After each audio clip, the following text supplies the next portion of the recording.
पिंपरी चिंचवडच्या मोशीमध्ये काल एका इमारतीवरती कचऱ्याचा मोठा ढिगारा पडला आणि एक दुर्घटना घडली। या दुर्घटनेचं बचाव कार्य जवळपास 30 तास उलटून सुद्धा अजूनही सुरूच आहे।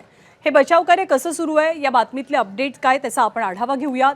मोशी येथील कचरा डेपोतील वेस्ट टू एनर्जी प्रकल्पाच्या प्रशासकीय इमारतीवरती हा कचऱ्याचा भला मोठा डोंगर कोसळला आणि या दुर्घटनेनंतर बचाव कार्य आत्ताही युद्धपातळीवरती सुरू आहे।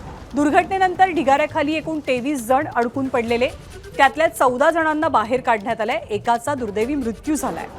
पहिल्या मजल्यावरती 3 जण अडकलेले, तर आणखी 2 बाहेर काढण्याचे प्रयत्न आत्ताही सुरूच आहेत। एकूण 5 जण आत अडकल्याची माहिती मिळते।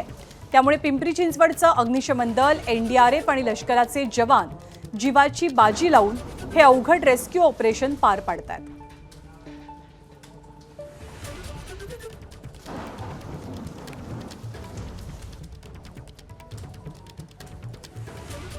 तर याच मोशी दुर्घटनेमध्ये सुनील कोरके हे ढिगाऱ्याखाली अडकलेत। त्यांचे भाऊ अनिल कोरके हे कामावरनं परत आले, पण आपल्या भावाचा काही पत्ताच लागला नाही।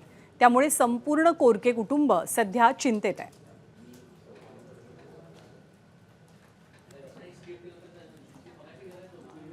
वाट बघत थांबलो आम्ही। होप्स आहेत तेवढे की बाबा खूप रोड येतोय, परंतु ते रोड आम्ही दाबून ठेवलंय, कारण तो अजून आहे, हे होप्स आहेत अजून।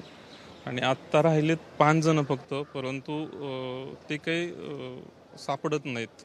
कधी शेवटचं बोलणं झालं होतं? तो 3 दिवसापूर्वी सर गावाकडे आलेला होता, त्यावेळेस बोलणं झालं। काय कामानिमित्त आला होता? कशासाठी आला होता? मुलाला बघायलाच। मुलगा किती महिन्यांचा आहे? 1 महिना झाला सर।